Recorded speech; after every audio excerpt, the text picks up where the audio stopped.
కూడా బీజేపీ ఎంపీలు లేరు, అందరూ వైసీపీ ఎంపీలు, తెలుగుదేశం పార్టీ ఎంపీలు. ఒక్కరంటే ఒక్కరైనా మళ్ళీ ప్రత్యేక హోదా గురించి ఎంపీలుగా ఉండి కేంద్రంలో మాట్లాడారా? ఎప్పుడైనా కొట్లాడారా? ఇంతమంది 25 మంది ఉన్నారు కదా, మరి ఆ రోజు మూకుమ్మడి రాజీనామాలు చేద్దామన్న వాళ్ళు ఈ రోజు ఎందుకు మూకుమ్మడి రాజీనామాలు చేయడం లేదు? పోనీ మూకుమ్మడి రాజీనామాలు మొత్తం అందరూ చేయకపోతే కనీసం ఈ ప్రాంతం వాళ్ళైనా, ఉత్తరాంధ్రకైనా ఈ ప్రాంతం వాళ్ళైనా చేయాలి కదా. ఎందుకంటే ఉత్తరాంధ్రకి స్పెషల్ ఎకనామిక్ ప్యాకేజ్ కింద డబ్బులు ఇవ్వాల్సింది కేంద్రం. కనీసం ఈ ప్రాంతం ఎంపీలు కూడా మీకోసం కొట్లాడకపోతే, ఈ ప్రాంతం కోసం కొట్లాడకపోతే ఇక మీ ఎమ్మెల్యేలు, ఎంపీలు వీళ్ళందరికీ ఎందుకు ఓట్లేసినట్టు? వీళ్ళందరూ ఎందుకు పదవులు అనుభవిస్తున్నారు? 25 మంది ఎంపీలు ఉన్నారు, తక్కువ కాదు ఇది 25 మంది ఎంపీలు అంటే.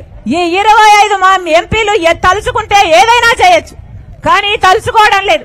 ఎందుకంటే వాళ్ళ నాయకులు జగన్మోహన్ రెడ్డి గారు, చంద్రబాబు గారు మొత్తం బీజేపీ ముందర సాష్టాంగపడ్డారు. కాబట్టి మొన్న చంద్రబాబు గారు ఢిల్లీకి వెళ్లారు, వాళ్లకు వంగి వంగి దండాలు పెట్టుకొచ్చారు.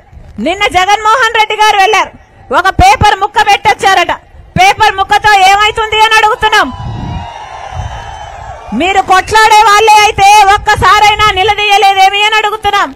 మీ అభిమానులు పొగుడతారు కదా, మీరు పులి అంటున్నారు, మీరు సింహం అంటున్నారు, మరి బీజేపీ మీద మీరు ఎందుకు గాండ్రించడం లేదు? బీజేపీ మీద పంజా ఎందుకు విప్పడం లేదు? బీజేపీ దగ్గరికి పోయేసరికి మీరు పిల్లైపోతారా?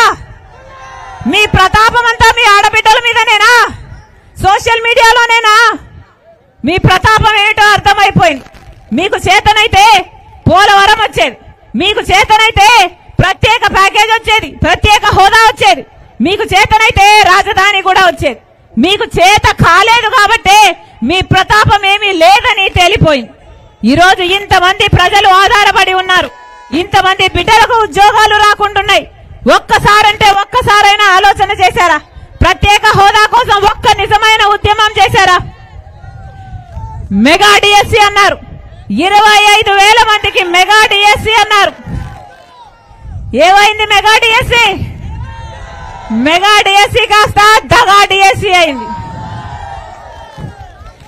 ఆ రోజుల్లో చంద్రబాబు గారు 7,000 ఉద్యోగాలతో డిఎస్సీ వేస్తే ఇదే జగనన్న గారు సిగ్గులేదా?